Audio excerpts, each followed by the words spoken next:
আসসালামু আলাইকুম। নিয়মিত বাংলা সংবাদ আপনাদের স্বাগতম। শুরুতে থাকছে শিরোনাম, এরপর বিস্তারিত। ইউরোপীয় ইউনিয়নের প্রতিনিধি দল ও প্রধান উপদেষ্টার বৈঠক, ফেব্রুয়ারিতে উৎসবমুখর নির্বাচনের অঙ্গীকার। এদিকে প্রধান উপদেষ্টার নিউ ইয়র্ক সফরে সঙ্গী হচ্ছেন ফখরুল তাহের ও চার রাজনীতিবিদ। আরও থাকছে ঢাকা ওয়াশিংটন সামরিক মহড়া, নজর রাখছে ভারত। সবশেষ জানিয়ে দেব, শিগগিরই গ্রিন সিগন্যাল পাচ্ছেন বিএনপির প্রার্থীরা। এতক্ষণ শুনছেন সংবাদ শিরোনাম, এবার জানুন পুরো বিস্তারিত। আগামী বছরের ফেব্রুয়ারির প্রথমার্ধে অবাধ, সুষ্ঠু, স্বচ্ছ ও উৎসবমুখর নির্বাচন আয়োজনের প্রতিশ্রুতিপূর্ণ ব্যক্ত করেছেন অন্তর্বর্তী সরকারের প্রধান উপদেষ্টা প্রফেসর ডক্টর মোহাম্মদ ইউনূস। গতকাল রাষ্ট্রীয় অতিথি ভবন যমুনায় মনীষ সাতুরির নেতৃত্বাধীন ইউরোপিয়ান পার্লামেন্টের সদস্যদের একটি প্রতিনিধি দলের সঙ্গে আলাপকালে এর প্রতিশ্রুতি ব্যক্ত করেন তিনি। প্রধান উপদেষ্টার উপর প্রেস সচিব আবুল কালাম আজাদ মজুমদার এ তথ্য জানিয়েছেন। ডক্টর ইউনূস বলেন, নির্বাচন শান্তিপূর্ণ, পরিষ্কার, স্বচ্ছ ও উৎসবমুখর পরিবেশে অনুষ্ঠিত হবে। কিছু শক্তি এখন নির্বাচন স্থগিতের চেষ্টা করলেও অন্তর্বর্তী সরকার নির্ধারিত সময় অনুযায়ী তার নিশ্চিত করতে দৃঢ় প্রতিজ্ঞ। প্রধান উপদেষ্টা বলেন, আমরা ইতিমধ্যে নির্বাচনের সময়সীমা ঘোষণা করেছি। রমজানের ঠিক আগে ফেব্রুয়ারিতে শুরুতে এটি অনুষ্ঠিত হবে। অধ্যাপক ইউনূস বলেন, 3 দশকেরও বেশি সময় পর বিশ্ববিদ্যালয়গুলোতে ছাত্র সংগঠনের নির্বাচন শুরু হয়, তরুণ ও ছাত্র জনসাধারণের মধ্যে উৎসাহ বৃদ্ধি পেয়েছে। আগামী নির্বাচনে তরুণ ভোটাররা রেকর্ড সংখ্যায় ভোট দেবেন উল্লেখ করে তিনি বলেন, 15 বছরেরও বেশি সময় ধরে এই প্রথমবারের মতো তাদের মধ্যে অনেকে ভোট দেবেন। প্রধান উপদেষ্টা বলেন, ফেব্রুয়ারি নির্বাচনের মধ্য দিয়ে বাংলাদেশ একটি নতুন সূচনা প্রত্যক্ষ করবে। এটি আমাদের ইতিহাস নতুন অধ্যায়ের সূচনা। ঘণ্টাব্যাপী বৈঠকে প্রধান উপদেষ্টা ও প্রতিনিধি দলের সদস্যরা সরকারের সংস্কারের উদ্যোগ, বাংলাদেশের উন্নয়ন ও গণতান্ত্রিক উত্তরণে ইউরোপীয় ইউনিয়নের অব্যাহত সমর্থন এবং চলমান রোহিঙ্গা মানবিক সংকট নিয়ে মতবিনিময় করেন।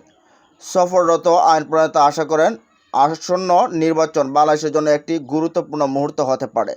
একজন আইন প্রণেতা গত 14 মাসে প্রধান উপদেষ্টা এবং তার দলের প্রচেষ্টার প্রশংসা করেন।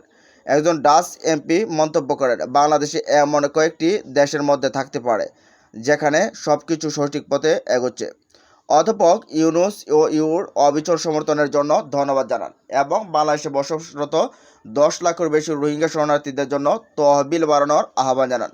সম্প্রতি ত্রাণ ঘাটতির কারণে বন্ধ হয়ে যাওয়া ক্যাম্পাসের স্কুলগুলো পুনরায় চালু করতে বিশেষভাবে সহায়তার আহ্বান জানান তিনি। প্রধান উপদেষ্টা বিশেষ দূত লুৎফি সিদ্দিকী অন্তর্বর্তী সরকার বাস্তবায়নে শ্রম সংস্কারের কথা তুলে ধরে বলেন, এসব পদক্ষেপ বাংলাদেশের ইউ সম্পর্ক জোরদার ও সহায়ক হবে। এদিকে প্রধান উপদেষ্টার নিউ ইয়র্ক সফরে সঙ্গী হচ্ছেন ফখরুল তাহের সহ 4 রাজনীতিবিদ। জাতিসংঘের সাধারণ পরিষদের 80তম অধিবেশনে যোগ দিতে আগামী 22শে সেপ্টেম্বর যুক্তরাষ্ট্রের নিউ ইয়র্কে যাচ্ছেন প্রধান উপদেষ্টা প্রফেসর ডক্টর মোহাম্মদ ইউনূস। এ সময় প্রধান উপদেষ্টার সফরসঙ্গী হবেন প্রধান 3 রাজনৈতিক দলের 4 নেতা। তারা হলেন বিএনপির মহাসচিব মির্জা ফখরুল ইসলাম আলমগীর, জামায়াতে ইসলামী নায়েবে আমির ডক্টর আবদুল্লাহ মোহাম্মদ তাহের, জাতীয় নাগরিক পার্টির এনসিপির সদস্য সচিব আক্তার হোসেন এবং বিএনপির ভারপ্রাপ্ত চেয়ারম্যান পররাষ্ট্র বিষয়ক উপদেষ্টা হুমায়ুন কবির। গতকাল রাজধানীর ফরেন সার্ভিস একাডেমিতে আয়োজিত সংবাদ সম্মেলনে এ তথ্য জানান পররাষ্ট্র উপদেষ্টা তৌহিদ হোসেন। তিনি বলেন, 26শে সেপ্টেম্বর জাতিসংঘ সাধারণ পরিষদে ভাষণ দেবেন প্রধান উপদেষ্টা। সেখানে তিনি বিশ্ব দরবারে আসন্ন নির্বাচনের প্রস্তুতি, ঐকমত্যের ভিত্তিতে চলমান সংস্কার কার্যক্রম এবং গণতান্ত্রিক প্রক্রিয়ায় অগ্রগতি তুলে ধরবেন। প্রধান উপদেষ্টার সঙ্গে রাজনীতিবিদদের সফরসঙ্গী হওয়ার বিষয়ে উপদেষ্টা বলেন, প্রতিনিধি দলের 4 জন রাজনীতিবিদ যাচ্ছেন। যেহেতু আমরা এমন একটা পর্যায়ের দিকে যাচ্ছি যেখানে রাজনীতিবিদদের কাছে দেশের সার্বিক পরিচালনার ভার হস্তান্তর করা হবে, সেই হিসেবে আমরা তাদের প্রতিনিধি দলে অন্তর্ভুক্ত করেছি। পররাষ্ট্র উপদেষ্টা বলেন, এবারই প্রথমবারের মতো জাতিসংঘ মহাসচিবের সভাপতিত্বে রোহিঙ্গা বিষয়ক উচ্চ পর্যায়ের বৈঠক অনুষ্ঠিত হবে। রোহিঙ্গা সংকট সমাধানে এটি গুরুত্বপূর্ণ ভূমিকা রাখতে পারে। এই উচ্চ পর্যায়ের সভা থেকে যেন রোহিঙ্গা সংকট দ্রুত সমাধানের একটি কার্যকর ও সময়াবদ্ধ পরিকল্পনা উঠে আসে। তার জন্য আন্তর্জাতিক অংশীদার ও রোহিঙ্গা জনগোষ্ঠীর প্রতিনিধিদের সমন্বয়ে গত মাসে আমরা কক্সবাজারে প্রথমবারের মতো একটি অংশীদারদের আলাপ সংলাপের আয়োজন করি।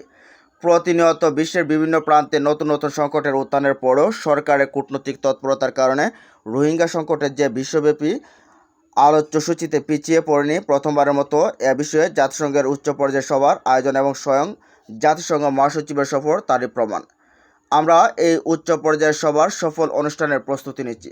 সংবাদ সম্মেলনে আরও উপস্থিত ছিলেন পররাষ্ট্র সচিব আসাদ আলম সিয়াম, প্রধান উপদেষ্টা প্রেস সচিব শফিকুল আলম, প্রেস সচিব আবুল কালাম আজাদ মজুমদার ও অন্যান্য ব্যক্তিবর্গ। এদিকে ঢাকা ওয়াশিংটন সামরিক মহড়া নজর রাখছে ভারত। বাংলাদেশের সঙ্গে যৌথ সামরিক মহড়ায় অংশ নিতে গত রোববার চট্টগ্রামের শাহ আমানত বিমানবন্দর সংলগ্ন বিমান বাহিনীর ঘাঁটি জহুরুল হকে অবতরণ করেন যুক্তরাষ্ট্রের সামরিক বিমান, যা নিয়ে দেশে বিদেশে বহুমাত্রিক আলোচনা। এতে নজর রাখছে দক্ষিণ এশিয়ার একাধিক দেশ, বিশেষ করে মিয়ানমারকে কেন্দ্র করে ভারত ও চীনের দৃষ্টি এখন বাংলাদেশের চট্টগ্রামে, কেননা মার্কিন বিমান C-130 যে সুপার হারকিউলিস সেখানে অবতরণ করছে এবং সামরিক মহড়াগুলো সেখানেই হচ্ছে। ভারতীয় গণমাধ্যম ফার্স্ট পোস্টের এক খবরে দাবি করা হয়েছে, বাংলাদেশের সঙ্গে যুক্তরাষ্ট্রের এই সামরিক মহড়া এই অঞ্চলে ওয়াশিংটনের প্রভাব বিস্তারের লক্ষণ। সংবাদ মাধ্যমটি বলছে, গত বছরের জুলাই মাসে ছাত্র জনতার অভ্যুত্থানের পতন হয় সাবেক প্রধানমন্ত্রী শেখ হাসিনার। এরপর ক্ষমতায় আসে অন্তর্বর্তী সরকার। প্রধান হিসেবে শপথ নেন নোবেলজয়ী প্রফেসর ডক্টর মোহাম্মদ ইউনূস। কথিত আছে যে যুক্তরাষ্ট্রের সঙ্গে ইউনূসের সম্পর্ক বেশ ঘনিষ্ঠ থাকায় সামরিক নড়াচড়ায় বাড়তি সুবিধা নিচ্ছে ওয়াশিংটন। এবছরের জুলাই মাসে যৌথভাবে টাইগার লাইটিং নামক একটি সামরিক মহড়া পরিচালনা করে বাংলাদেশ ও যুক্তরাষ্ট্র, যেখানে দুই দেশের সেনারা যৌথভাবে সন্ত্রাস বিরোধী অপারেশন এবং জঙ্গল অভিযান পরিচালনা করে। আগস্ট মাসে টাইগার শার্ক নামের আরেকটি মহড়া অনুষ্ঠিত হয়, যেখানে মার্কিন বিশেষ বাহিনীর অংশ নেয় এবং দেশটি অস্ত্র ব্যবহার করা হয়। এই মহড়া চলাকালীন যুক্তরাষ্ট্রের C-130 যে সুপার হারকিউলিস বিমানটি চট্টগ্রামে অবতরণ এই অঞ্চলে মার্কিন সামরিক উপস্থিতি বৃদ্ধির নির্দেশক। ফার্স্ট পোস্টের খবরে বলা হয়েছে, চট্টগ্রামের অবস্থান বাংলাদেশের দক্ষিণ পূর্ব কোণে এবং এটি মিয়ানমারের রাখাইন রাজ্য ও ভারতের উত্তর পূর্বাঞ্চলের কাছে অবস্থিত। এ কারণে চট্টগ্রাম একটি কৌশলগত এলাকা হিসেবে বিবেচিত হয়, যা মিয়ানমারের অভ্যন্তরে মার্কিন বাহিনীর কার্যক্রম পরিচালনা এবং ভারতের উত্তর পূর্বাঞ্চলে নজরদারি প্রতিষ্ঠার সুবিধা প্রদান করে। বিশেষত মিয়ানমারের চলমান গৃহযুদ্ধের মধ্যে যুক্তরাষ্ট্র এবং চীন উভয় সেখানে নিজেদের প্রভাব বিস্তার করার চেষ্টা করছে। বাংলাদেশ ও মিয়ানমারের সীমান্তে মার্কিন সামরিক সহায়তার একটি করিডোর তৈরি করার পরিকল্পনা ছিল, যদিও বাংলাদেশ সেনাবাহিনী এতে সায় দেয়নি। ফার্স্ট পোস্টের দাবি, বাংলাদেশ চীনের প্রভাবও বাড়ছে। বাংলাদেশ সরকার চীনের কাছে তিস্তা নদী প্রকল্প হস্তান্তর করার সিদ্ধান্ত নিয়েছে, যা পূর্বে ভারতের জন্য একটি গুরুত্বপূর্ণ প্রকল্প ছিল। পাশাপাশি বাংলাদেশের বিমান বাহিনী চীনের Z-10 যুদ্ধবিমান কেনার পরিকল্পনা করছে। এই পরিবর্তনগুলো বাংলাদেশের প্রতি চীনের কৌশলগত আগ্রহের একটি ইঙ্গিত দেয়, যা নিয়ে বেশ উদ্বিগ্ন ভারত।